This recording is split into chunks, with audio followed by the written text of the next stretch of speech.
Avant, on avait une table d'accouchement, mais qui n'était pas adaptée. Nous avons eu par exemple cette table d'accouchement. Lorsque vous voyez, il y a la mousse, il y a le confort lorsque la femme est installée. Au niveau de la maternité, quand nos femmes accouchent aujourd'hui, elles n'ont pas trop de difficultés à pousser parce qu'avant on disait tiens la cuisse. Mais aujourd'hui, il y a sur la table d'accouchement, il y a quelque chose qu'elles-mêmes tiennent qui est plus fort, plus solide que leur cuisse. Par exemple, au niveau de la PF, si quelqu'un pratique et on constate que il a pratiqué mais il reste un peu à améliorer, on fait ça ensemble pour qu'elle puisse corriger.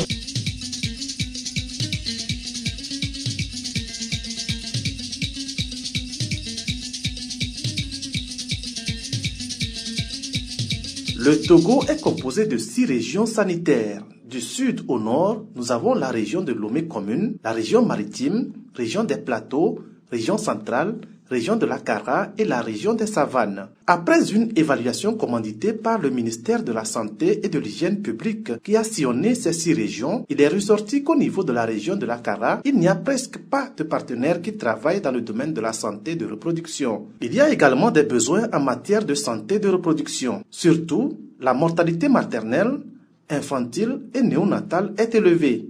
C'est sur la base de tous ces éléments que la région de la Kara a été identifiée pour mettre en œuvre le processus de soins de santé de reproduction à travers le projet dénommé Pro-Santé ou Santé de la reproduction et droits sexuels. Ce projet, initié par le gouvernement togolais à travers la Direction régionale de la santé et ses démembrements pour améliorer les soins de santé et en particulier les services de santé reproductive et droits sexuels, SRDS, est mis en œuvre par la coopération allemande à travers GIZ-GFA. Le projet est également marqué par la mise en œuvre de l'approche qualité basée sur l'assurance qualité dans les différentes formations sanitaires de la région de la Kara. Qui dit approche qualité parle de l'amélioration continue des soins. L'initiative a été lancée un peu pour résoudre les problèmes de mortalité maternelle et infantile dans la région de la Kara, où des problèmes se posaient quand même de façon assez préoccupante. Le processus de mise en œuvre de cette approche s'est fait en plusieurs étapes. La toute première étape est marquée par la convention signée entre la République fédérale d'Allemagne et la République du Togo pour mettre en œuvre ce projet de renforcement du système de santé, santé reproductive et droits sexuels au niveau de la région de la Kara. Une rencontre avec le partenaire a été aussi organisée au cours du mois d'avril 2018. Les activités proprement dites du projet ne démarreront qu'en octobre 2018 avec l'arrivée de l'équipe GFA. La deuxième étape fut l'identification des centres qui devraient mettre en œuvre le projet en tenant compte de certains critères scientifiques, à savoir le problème d'accessibilité à la formation sanitaire, la présence des ressources humaines dans la formation sanitaire, le nombre d'accouchements par mois au niveau de chaque centre et surtout l'impact que la mise en œuvre de ce projet aura sur les formations sanitaires environnantes. Sur ces bases, 30 formations sanitaires ont été sélectionnées dans la région de la Kara. Ainsi, les cercles de qualité ont été mis en place. Au niveau opérationnel, au niveau des GST, nous avons mis en place ce que nous appelons les cercles de qualité. Un cercle est composé de 5 personnes, dont le responsable de la formation sanitaire, le responsable de la maternité, donc des soins de la santé de reproduction, le responsable de l'hygiène et les COGES. Donc vous voyez que sur cette base, une équipe vraiment soudée autour pour vraiment travailler. Après les cercles de qualité, les conseils de qualité ont été aussi mis en place au niveau de chaque district pour accompagner les formations sanitaires et un conseil au niveau régional pour piloter toutes les activités. Notons que la mise en œuvre de cette assurance qualité est basée sur la stratégie de la roue de Deming qui se résume en 4 mots: planifier, faire, vérifier et agir pour améliorer. Le conseil qualité du sud de la Bina, comme tous les autres conseils, sont formés de 7 personnes.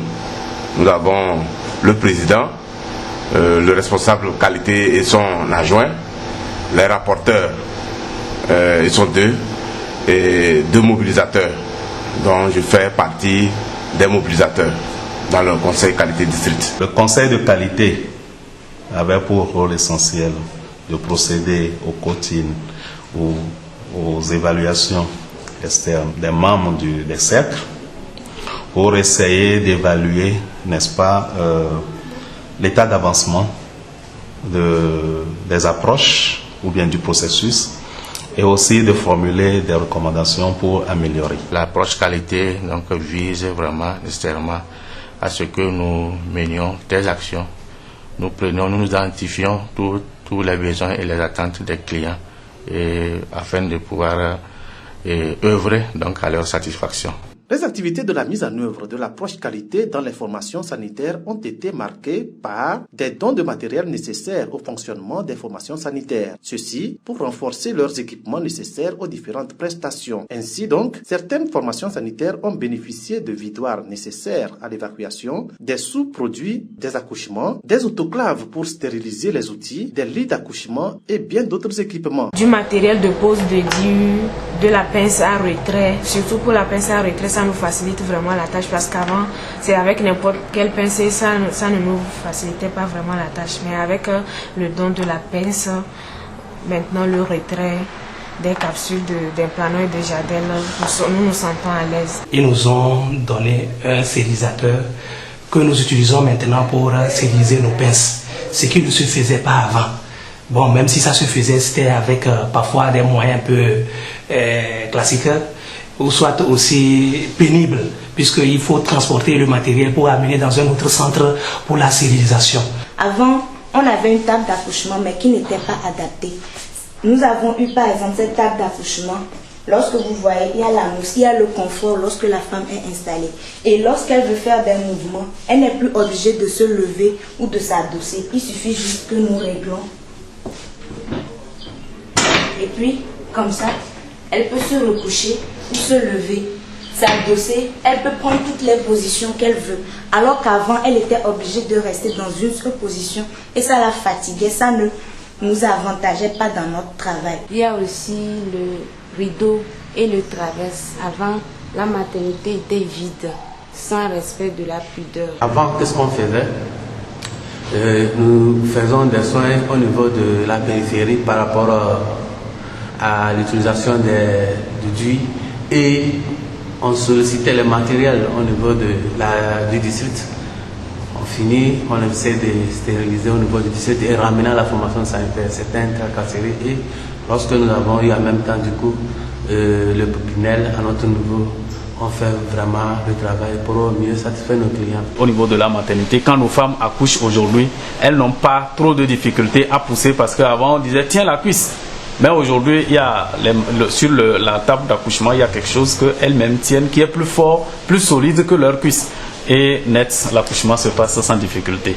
Il faut rappeler qu'avant la mise en œuvre de l'approche qualité, moins de 2% du personnel de santé était formé dans la région. Le processus de la qualité a permis également la formation des acteurs impliqués dans sa mise en œuvre. Au nombre de ces formations, nous pouvons citer la formation des conseils et cercles de qualité sur la notion de l'approche qualité, la formation de plus de 74 membres des cercles de qualité en technologie contraceptive, la formation des membres de COGES, plus de 102 prestataires formés en counseling pour bien évaluer les besoins des clients en discutant avec eux. Une soixantaine de prestataires ont également bénéficié de la formation en prévention et contrôle des infections PCI. Les membres des équipes cadres des districts et régions ont également bénéficié d'une formation en supervision facilitante. Au début, nous avons formé les équipes cadres de région et de district pour pouvoir former leurs collègues dans la région. On n'avait pas besoin d'amener d'autres formateurs, donc ils ont été outillés pour former les collègues dans les différents domaines. Ce qui m'a plus marqué, c'est la formation sur l'approche qualité. Donc lors de la formation, nous avons eu à élaborer un plan d'amélioration de la qualité. Nous avons eu à mettre en place un cercle de qualité. Pour nous-mêmes, l'approche qualité nous a renforcé les compétences par les formations en technologie, les formations en REDI, les formations postnatales. Ça, je crois que nous avons été vraiment gardés. Nous avons eu les compétences nécessaires. Nous exerçons présentement avec simplicité, aimabilité. Bon, la tâche nous semble encore facile. Depuis la sortie de l'école, je n'avais pas reçu de formation qui me permettait de m'exercer mieux du côté de la planification familiale. Mais l'arrivée de ProSanté GSGFA m'a permis, depuis un certain moment, je peux dire, si vous me le permettez, 2 ans d'être assez performant du côté de la planification familiale. Parce que dans l'offre des méthodes de la planification familiale à mes femmes, je m'y réservais. Pourquoi? Puisque je savais au moins placer les implants, faire les injections. Mais la pose de DIU, ça, je n'avais aucune connaissance là-dessus. Ce qui faisait que dès que je présente les méthodes à une femme, le DIU, je l'écarte. Parce que je ne savais pas le faire. Mais aujourd'hui, je peux parler grandement, ouvertement, qu'il n'y a pas une méthode au Togo ici qui y est présent et que je ne sais pas comment le manipuler. Je le sais faire non seulement je le sais faire, mais je le sais faire dans les pratiques de bonnes normes avec la conformité médicale. J'ai appris à poser le DIU, c'est-à-dire à insérer le DIU, ce que je ne connaissais pas avant. Donc c'est une nouvelle connaissance pour moi et vraiment je suis très fière. Et dans le travail aussi, avec qualité maintenant, comment examiner la femme de la tête jusqu'aux pieds. Et quand je suis en train de faire ça, maintenant c'est devenu la routine.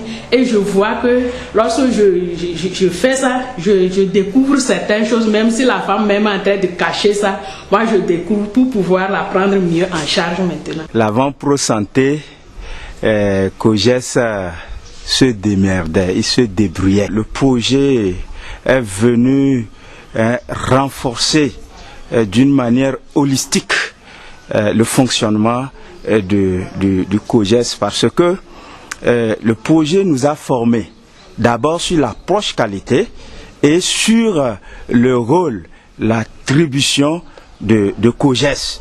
Donc à partir de cette formation, chaque membre de COGES connaît son cahier de charge. Sur la demande de la direction de l'École nationale des sages-femmes de Kara et la direction régionale de la santé de Kara, une trentaine de sages-femmes nouvellement sorties de cette école a été envoyée par la GIZ dans les unités de soins périphériques USP concernées pour pouvoir assurer leur perfectionnement et combler le manque du personnel sur place. Je suis ici à l'USP de Bébéda comme sage-femme grâce au projet Pro Santé.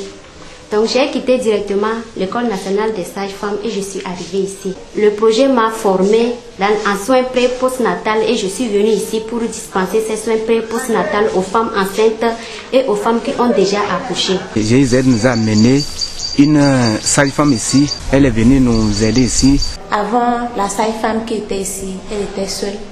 Et nous savons que quand une personne est seule, surtout à la maternité, les soins ne peuvent pas être vraiment comme ce qu'il faut. Et comme je suis arrivée, nous sommes maintenant à 2. Et s'il y a un manquant, l'autre apporte son soutien.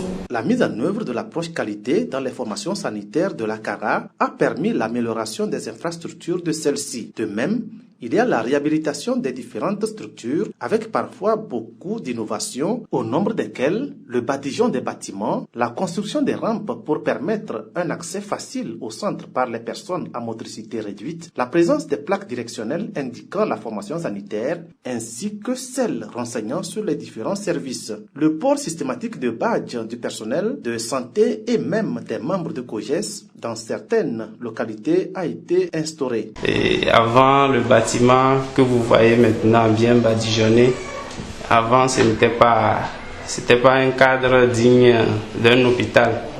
Donc avec GIZ Pro Santé, nous avons compris que par nous-mêmes nous pouvions améliorer ce cadre-là. Donc grâce à ce projet, nous avons pu le faire.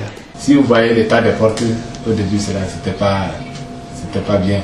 Les termites avaient rangé presque toutes les portes du dispensaire jusqu'au logement là. Il n'y avait même pas une seule porte, donc c'était des termitières. Mais avec l'avènement de Pro Santé, on s'est mis en l'œuvre, on s'est jeté, on a fait jusqu'à avec nos propres fonds, donc on a eu à faire les portes, on a eu à faire une rampe pour les personnes en situation de handicap. Il n'y en avait pas les plaques de direction. Quand un étranger arrive dans un milieu, il faut chercher quelqu'un pour demander où se trouve le centre.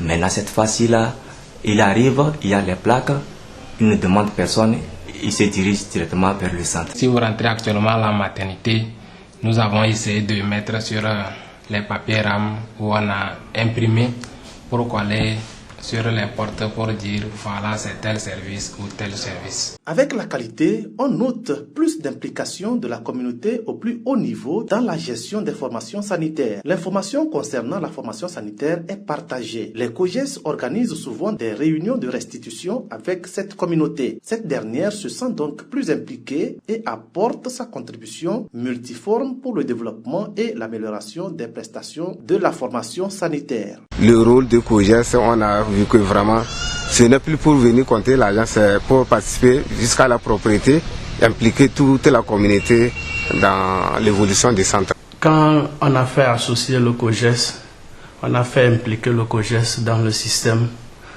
ça a beaucoup marché, ça a donné de bons résultats qui ont permis de faire ces réalisations comme quoi le bâtiment qu'on est en train de faire pour la suite de couches, les autres équipements, on a badigeonné le centre, on a réhabilité en quelque sorte le centre. Le personnel se réunit et se change des versions pour le travail. Et bon, moi aussi avec mes membres de COJES, quand il y a quelque chose qui ne va pas dans le centre, ils nous invitent, on vient avec le personnel, on se réunit, on voit tout ce qu'il y a et on remet tout ça à point.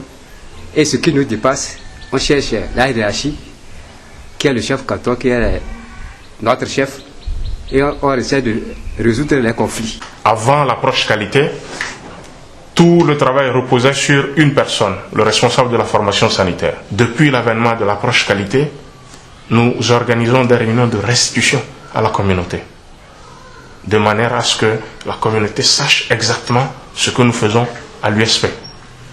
Nous leur disons donc ce qui doit être leur apport pour que le travail marche à l'USP. Si je prends pour exemple l'entretien du centre, avant, quand il y a de l'aide autour du centre, nous cherchons des gens à qui on donne l'argent pour faire l'entretien. Mais depuis que la communauté est associée à cet aspect, la communauté vient elle-même promptement entretenir le centre. Ça fait des économies de fonds qui peuvent être reversés dans d'autres activités. La communauté nous a compris. Il y a un pont qui est en cours de réalisation. C'est la communauté qui nous a financés. Les formations sanitaires ont mis tout en place pour agrémenter le passage de leurs clients dans leur structure. On note la décoration des salles d'attente, l'installation des postes téléviseurs, la présence des rideaux et parfois, dans la mesure du possible, la climatisation. La dimension 7, elle parle de l'agrément. Et dans cette dimension, nous avons fait beaucoup d'efforts pour aérer, pour combler un peu les attentes des clients. Maintenant, comme il y a tout, elle voit que tout est changé au centre.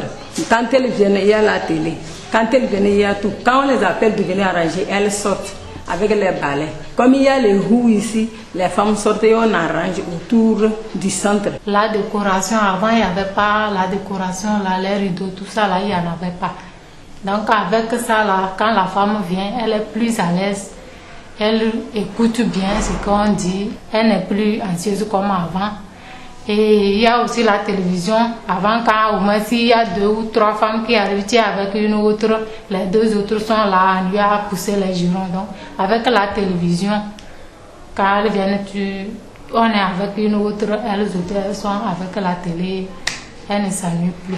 Les formations sanitaires ont aussi augmenté leur taux de fréquentation, d'abord par le rôle des filles mères et des papas champions formés dans les communautés, sans oublier les groupements de femmes et les chefs traditionnels. Nous avions eu une sensibilisation de porte à porte par des filles mères, des femmes mères qui sont aussi formées par le même projet en appui avec la Croix-Rouge. Chaque année, on enregistre plus de 5 à 8 cas de grossesse précoce, mais avec la sensibilisation et la formation de l'équipe des filles mères, je vous dis qu'aujourd'hui nous n'avions même pas enrôlé qu'un seul cas au niveau du CG de Bangé ni au CG de Tchapossi. Leur travail, c'est faire la sensibilisation des femmes. C'est elles qui donnent les tickets et elles viennent à mon niveau et moi je les planifie. Bon, en performance 100%. Le taux de fréquentation dans les formations sanitaires a aussi augmenté avec la facilitation de l'accès aux soins par les clients et aussi avec la fourniture régulière des produits dans les pharmacies, évitant ainsi les ruptures, l'instauration des cahiers de créances, des cas sociaux, des tickets d'ordre et le système de référence contre référence. En ce qui concerne maintenant la référence contre référence, ça a vraiment un grand coup de chapeau vraiment à ce projet, parce que avant, la référence on écrit seulement dans le carnet, on n'a pas un cahier de référence contre le suivi des patients. Maintenant avec ça, dans un premier temps, le projet est venu nous rappeler, on a une ambulance ici, le projet est venu nous rappeler maintenant comment faire pour, dans un premier temps, la négociation des transports avec la communauté et la déplacement à dépêcher une personne, négocier les prix qu'on a mené vraiment à la portée de tout le monde. Ici, Bassar, il faut payer 10 000, Bassar, maintenant il faut aller jusqu'à Sokodé, il faut payer 30 000, Bitiabé ici. Par contre, si on prend transport commun, la population au-delà de 80 000. Donc, ce qui fait que n'importe où, maintenant au niveau de la référence, vraiment l'approche est venue nous aider. Ce qui fait que maintenant, personne ne veut plus faire la référence avec les motos, les choses. Tout le monde maintenant, l'ambulance sert à tout le monde. Et maintenant, avec l'approche avant, on avait des difficultés pour joindre même l'ambulancier. L'approche a dit non, il fallait qu'on mette le contact de tous ceux qui sont impliqués dans la référence contre référence. Ce qui fait que même si l'infirmier n'est pas là, la coucheuse n'est pas là et que c'est un personnel, le numéro de l'ambulancier a affiché, le numéro de centre de référence a affiché, et ça facilite vraiment le transfert. Aussi, le suivi des malades. Une fois que le malade est arrivé, au lieu de transfert, rapidement, on a le feedback. Avant, c'était un livre que j'avais placé ici, sur lequel je mettais mes produits. Il y avait des cartons même par terre, un peu partout. Ma pharmacie était très sale. Maintenant, tout est propre. Quand quelqu'un vient, même si je ne suis pas là, quelqu'un peut servir les produits, un personnel peut servir les produits. Quand même les soignants viennent, par la fenêtre, ils admirent ma pharmacie. À partir des fiches de stock, ça nous oriente s'il doit y avoir le manque d'un produit. À partir des inventaires, on sait que d'ici 2 jours, 1 jour, on aura manque d'un produit ici et on fait venir cela. Nous avons instauré ce qu'on appelle le cahier de créances pour ceux qui ne sont pas totalement prêts ou bien ceux qui sont venus à main vide mais étant capables de nous restituer par après. Donc, ce cahier, nous l'approchons à celui qui veut prendre les médicaments, il signe et le chef centre ou bien le président COJES témoigne et il donne un délai et il revient éponger sa dette. Donc ça fait que tout le monde est soigné grâce à ce cahier qui n'était pas possible auparavant. Et nous avons aussi installé un autre système des cas sociaux. Donc c'est les personnes totalement dépourvues de tout, reconnues dans la société, n'étant même pas capables de se prendre en charge.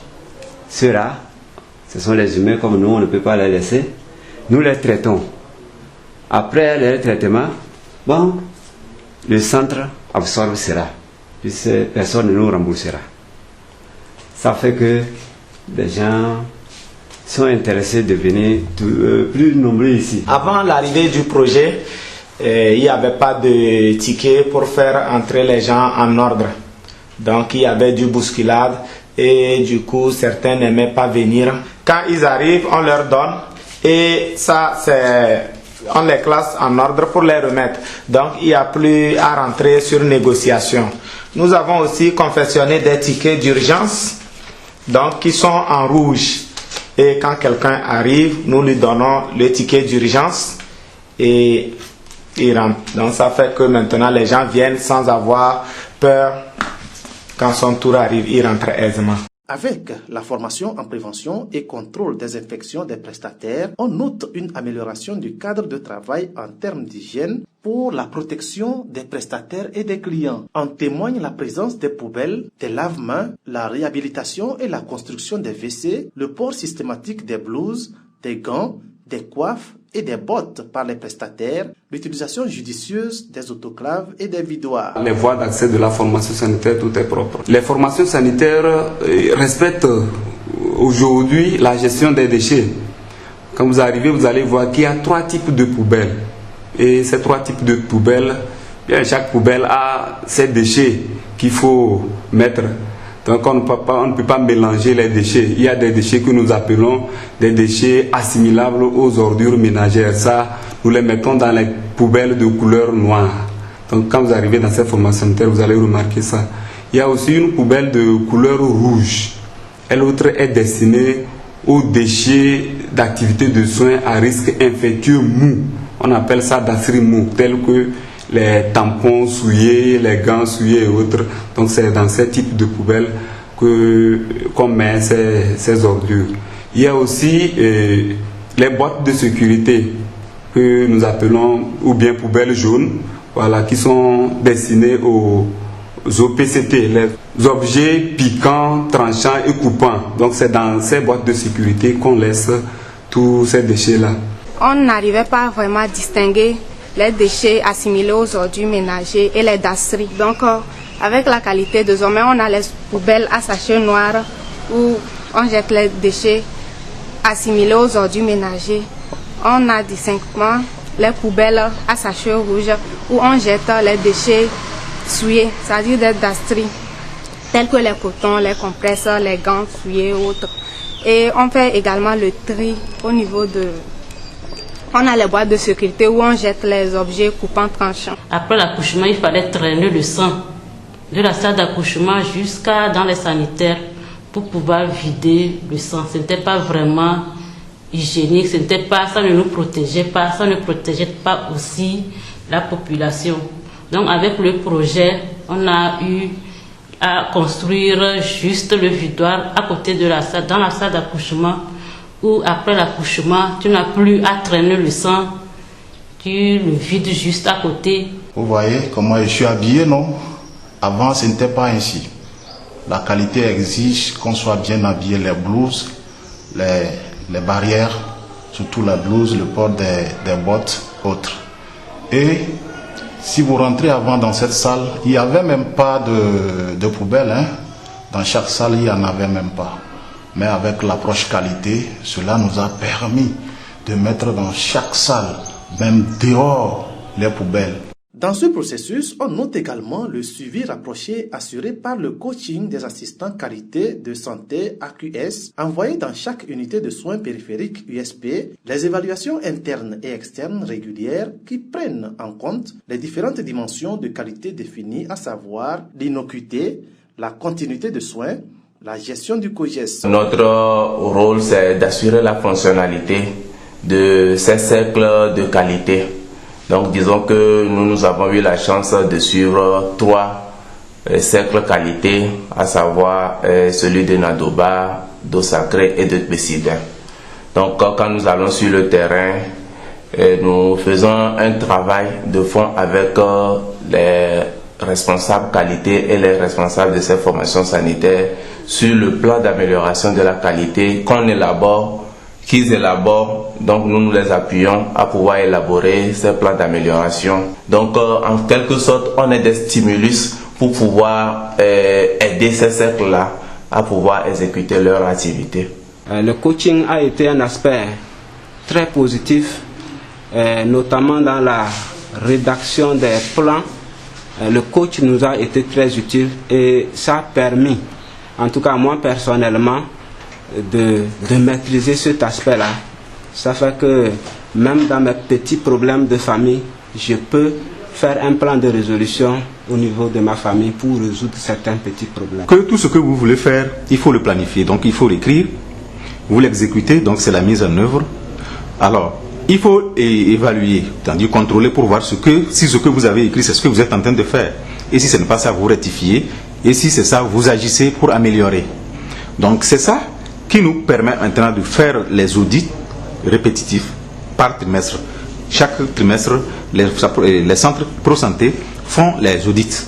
Et ça permet de voir le niveau de performance de chaque formation sanitaire avant d'élaborer les plans qui seront mis en œuvre pour tout le trimestre. La GIZ a permis de faire des suivis post-formation. Par exemple, au niveau de la PF, si quelqu'un pratique et on constate qu'il a pratiqué mais il reste un peu à améliorer, on fait ça ensemble pour qu'elle puisse corriger.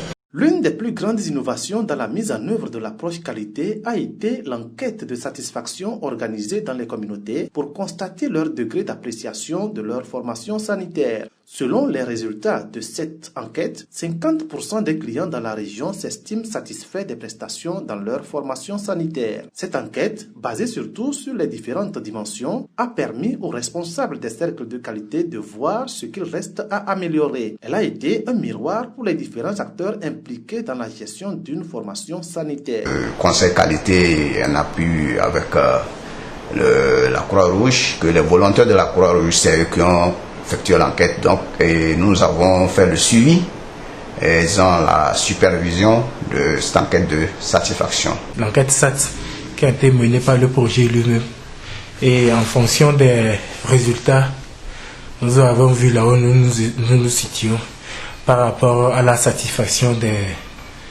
des usagers de notre centre. L'enquête nous a permis de savoir ce que nous sommes, de savoir un peu nos faiblesses et de se mettre encore beaucoup plus sérieusement au travail. Quand je prends l'exemple de l'enquête qu'on a fait, ça nous a révélé que nous ne communiquons pas suffisamment avec nos clients et nous n'examinons pas suffisamment aussi nos clients. Donc après le partage des résultats, nous avons fait des réunions où on a discuté, on a pris des engagements et on a commencé par communiquer avec nos clients.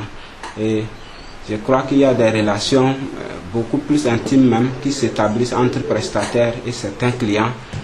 Et c'est très très intéressant. Avec l'approche qualité, les formations sanitaires se sont rendues compte qu'ils pouvaient faire de petits autofinancements sur la base des ressources disponibles dans leur formation sanitaire. L'approche qualité n'étant pas fondée sur l'apport des éléments extérieurs, tout ce qui relève du fonctionnement du système de la formation sanitaire concerne le responsable de la formation sanitaire avec son COGES et la responsable de santé de reproduction SR qui se réunissent et prennent des décisions. Tout ceci a permis d'améliorer la gestion des formations sanitaires en mettant un accent particulier sur la planification, la documentation, la bonne gestion et aussi l'archivage. L'aspect surtout qui nous a plus marqué, c'est cette prise de conscience de nous les acteurs de la santé, et surtout par rapport à notre structure, de se rendre compte que à travers nos ressources internes, nous pouvons améliorer la qualité de nos prestations.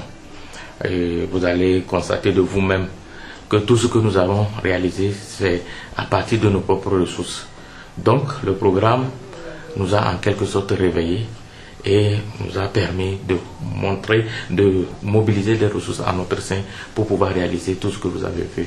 La réfection des bâtiments, nous avons fait ça au niveau de l'hospitalisation, au niveau du bâtiment principal, au niveau du laboratoire, et les travaux vont se poursuivre l'année prochaine avec le service d'ophtalmologie et le service de la maternité. Donc le projet nous a amené à prendre conscience d'abord, comme je vous l'avais dit, qu'à partir de nos propres ressources, on pouvait mieux faire et ne pas forcément attendre de quelqu'un ou bien de l'extérieur pour peut-être faire le minimum que nous pouvions faire. Le projet également nous a permis à archiver nos documents. Avant, quand nous faisons les documents, nous faisons des rapports, et nous menons des activités, on ne les archive pas. Maintenant, aujourd'hui, nous avons ce qu'on appelle le livre de qualité que nous avons mis en place, qui nous permet de classer les éléments de la qualité en fonction des dimensions. En fonction des dimensions, nous les classons et à chaque réalisation, nous les classons et par trimestre pour pouvoir se retrouver. Donc dans l'archivage, nous sommes calés aujourd'hui. Et tableau chronique, c'est un tableau qui nous permet de situer les événements, comment est-ce qu'on les réalise.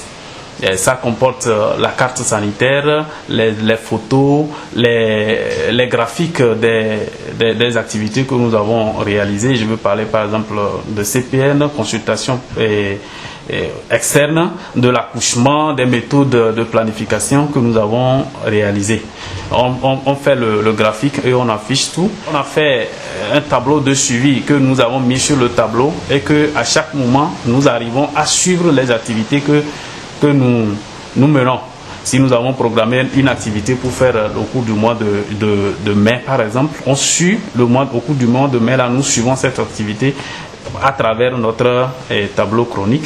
Et si nous la réalisons, tout le monde qui passe saura que nous avons réalisé cette activité. Aujourd'hui, si vous arrivez dans la DPS Kéran, avoir une documentation de tout ce que nous faisons et tous les documents archivés en bonne et due forme, que ce soit l'électronique comme physique. Donc ce qui fait que aujourd'hui quelqu'un va se poser la question, qu'est-ce que vous avez fait la dernière fois? Quelques autres bonnes pratiques sont également à retenir dans la mise en œuvre de cette approche qualité, telle que la création d'une plateforme d'échange entre les différents acteurs impliqués dans le processus, véritable émulation et un cadre de challenge entre formations sanitaires. La motivation du personnel et leur engagement. Le personnel a été engagé très tôt. Ils ont compris l'intérêt de ce projet et ils sont engagés. Ils sont également motivés. Ils ont sorti des initiatives hors pair. Au début, il faut se dire que quand on est venu, on nous a parlé de l'assurance qualité. On pensait que les moyens allaient venir du partenaire. Mais quand le processus était lancé et qu'on nous a dit c'était aux formations sanitaires de faire des investissements à leurs propres frais, les gens ont commencé par reculer. Mais les réseaux sociaux ont joué un rôle important parce que quand certaines formations sanitaires ont pris de l'avance et qu'ils faisaient des réalisations, comme publié sur la plateforme, les autres qui dormaient ou bien qui pensaient que c'était impossible, ça les a permis de s'affirmer. À travers la plateforme que je les ai mis en place, les gens envoient leurs témoignages, leurs réalisations, comment ils pensent faire et le résultat qu'ils obtiennent de leur réalisation. Donc ça nous a permis d'aller plus loin. Comme on n'a rien dans la caisse aussi, on se dit on ne veut pas aussi rester les bras croisés. On sait mieux la mettre dans la poche. Badigeonner un mur, ce n'est pas un truc de 50 000. Construire un bâtiment de 2 salles qui va contenir 4 lits et un magasin, ce n'est pas aussi un truc de 10 000. Or tout ça là, c'était parti aussi de notre moyen, de notre poche. C'est ça, c'est le bien fondé quand même de la plateforme qui nous a beaucoup motivés à oser, à réaliser quelque chose. Pour encourager les efforts fournis par certains acteurs dans la mise en œuvre de ce processus, des certificats leur sont parfois décernés. Il y a également la mise en place du concept de l'employé du mois dans certaines formations sanitaires. Si nous prenons l'aspect de motivation qui est dans la qualité, notre conseil qualité, nous avons mis en place un plan de résolution des problèmes. Nous avons mis une feuille de route. Et dans la feuille de route, il est stipulé qu'on doit désigner la formation sanitaire la plus performante à la fin de l'année. GIZ nous a appris que dans le processus de qualité, il faut valoriser le personnel. Il faut que celui qui fait bien sache que le chef sait qu'il fait bien. Il faut que celui qui fait bien soit encouragé à ce qu'il continue par faire bien. On met sur pied un employé du mois. À la fin du mois, on a mis un comité sur pied qui est composé de la religieuse, de la société contractante, du doyen de la formation sanitaire et du représentant de la communauté, le COGES comme on le dit chez nous, dans la formation sanitaire. Ils sont 3. Donc ils statuent pour voir au cours de ce mois de juin, par exemple, qui a mieux travaillé, qui s'est donné, qui a fait plus que ce qu'on attend de lui, qui a émerveillé. Donc on a certains critères qui partent de l'accueil, qui partent de la disponibilité. Hein. Donc c'est un peu ça. Donc le bon travail, la qualité du travail. Donc c'est tous ces critères-là, je ne veux pas aller trop dans les détails, qu'on a mis sur pied, que ce comité-là va mesurer, statuer, voir qui on va choisir ce mois. Et quand la personne est choisie, donc il y a un tableau avec son nom, avec sa photo. Donc c'est lui, le meilleur soignant du mois au CMSTU. Donc tout le mois il est à l'honneur, tout le mois il est félicité. C'est vrai qu'il est encore aussi encouragé par une petite enveloppe, même si c'est pas trop significatif, ça a son importance. C'est grâce à GIZ que nous avons bénéficié de la formation. Et cette formation nous a permis d'améliorer la gestion du centre. Et en plus, nous avons obtenu un meilleur prix de performance parmi les formations sanitaires qui étaient en phase pilote. Les différents acteurs ont désormais confiance en leurs propres capacités et innovations pour que ce système de qualité soit un acquis au niveau de leurs différents centres de santé. Le défi actuellement, c'est de maintenir les performances qui ont été atteintes actuellement. Nous ne devons pas reculer. Donc il faut vraiment que le district puisse appuyer vraiment ces formations sanitaires-là à maintenir le cap et même à aller au-delà de ce qu'ils ont réalisé comme performance. Sur nous-mêmes, on a compris, nous sommes des humains. On a compris qu'on avait des qualités. Ce n'était pas quelqu'un forcément qui va venir d'ailleurs nous dire qu'il faut faire ceci, il faut faire ça. Mais nous-mêmes, on a pris conscience et surtout, à partir du moment où la communauté même s'est adhérée, la communauté même a compris que c'est un bon processus. Et je parie que à la longue, même si le projet s'arrêtait, les choses vont continuer à merveille. Si la personne a bien compris l'approche qualité, c'est ce que nous sommes censés faire. Nous devons faire pour nous protéger la population. Donc je vous dis, ça doit être pérennisé. Surtout moi, à mon niveau, ça me met très bien à l'aise, l'approche qualité. Malgré la bonne volonté de tous les acteurs de la santé de la région de la Kara de faire de cette approche qualité une réussite parfaite, il n'en demeure pas moins qu'ils se heurtent à certaines difficultés liées d'abord à la mise en œuvre du projet et d'autres liées aux ressources disponibles. Vous avez vu un peu l'aspect du bâtiment où dans certaines salles on n'a plus de plafond. Dans d'autres salles, on voit déjà le soleil qui transparaît par les tôles. Ça veut dire que la toiture est foutue. Quand il pleut, il coule abondamment, même dans la salle d'accouchement où nous sommes obligés de déplacer la table d'accouchement quand il pleut dans le hall pour accoucher la femme. Ça ne garantit pas l'intimité de la patiente. La clôture du centre. Donc actuellement, on vit avec les moutons, les poules, même les bœufs qui rentrent dans le centre. À quelquefois, on est obligé de sortir pour renvoyer surtout les bœufs ou bien les moutons et qui pissent toujours les moutons, les poules qui chient, qui pissent partout. Donc, je pense que si vraiment une clôture était faite, cela ne causerait pas aussi ce problème. Et puis, toujours quand il n'y a pas la clôture, ça crée un problème aussi d'insécurité dans le centre. C'est vrai que la qualité nous a boosté, nous a aidé, mais il y a beaucoup aussi qui reste à faire. Nous avons des défis d'ailleurs même à relever par rapport à la CPN, c'est-à-dire la consultation prénatale pour le premier trimestre. Et donc on est en train de voir dans quelle mesure nous pouvons gérer. Et donc nous pensons que c'est une difficulté parce qu'il faut aussi les moyens pour pouvoir se relancer sur le terrain, faire des sensibilisations. Il y a également le temps.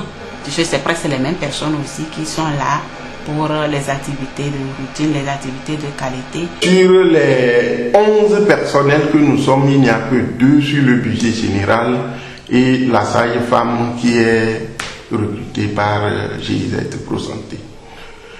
J'aurais souhaité que ça soit ainsi et qu'on puisse nous appuyer en personnel. Quand vous voyez l'aspect des centres de Bébéda, il est trop petit. Sinon, effectivement, on a deux cases de santé, plus 16 d'écoles. Si on prend toute la population, nous sommes autour de 11 000 habitants. Et vous voyez, notre salle d'observation, on n'a que 3 lits. La salle d'accouchement, on n'a que 2 lits. Alors que les accoucheuses, elles font plus de 3 accouchements, quelquefois 4-5 accouchements. Là, on a un problème d'observation là-bas. Dans l'ensemble, la mise en œuvre de l'approche qualité enregistre un bilan positif selon les différents acteurs, car avec le recul, toutes ces améliorations ont été enregistrées sur pratiquement 3 semestres et les acteurs pensent aller de l'avant en partageant les différentes expériences avec d'autres centres de santé. Ce fut un processus de transformation très systématique en termes de procédures et de processus dans l'information sanitaire, ce qui a d'ailleurs inspiré la politique nationale de qualité du ministère de la Santé. Face à toutes ces difficultés, les différents acteurs proposent quelques suggestions pour que la mise en œuvre de l'approche qualité dans les différentes formations sanitaires atteigne ses objectifs pour la grande satisfaction des clients. Si peut-être avec le temps le projet peut apporter des appuis financiers pour des réalisations, des grands travaux qu'on ne peut pas réaliser avec nos fonds propres, ce serait intéressant. Nous sommes dans un monde maintenant informatisé. Si on pouvait avoir un ordinateur ici pour m'aider au niveau de l'inventaire, ça me plairait beaucoup parce que chaque soir il faut compter ces produits-là un par un jusqu'à terminer. Dans l'esprit de pérennisation, les acteurs de la santé de la région pensent qu'un coaching des formations sanitaires bénéficiaires du projet peut aider les autres formations sanitaires à avancer rapidement dans la mise en œuvre de cette approche qualité. Ils pensent également intégrer d'autres partenaires dans cette approche, ce qui fera que la région aura une bonne extension, une bonne visibilité pour qu'au niveau des structures sanitaires, la problématique des soins ne soit plus un problème avec la mise en œuvre de la qualité. Dans l'ensemble, la performance globale moyenne de la qualité technique dans les USP concernés est passée de moins de 45% à 78% au premier trimestre 2020 et de plus de 53% d'USP ont une performance au-delà de 80%.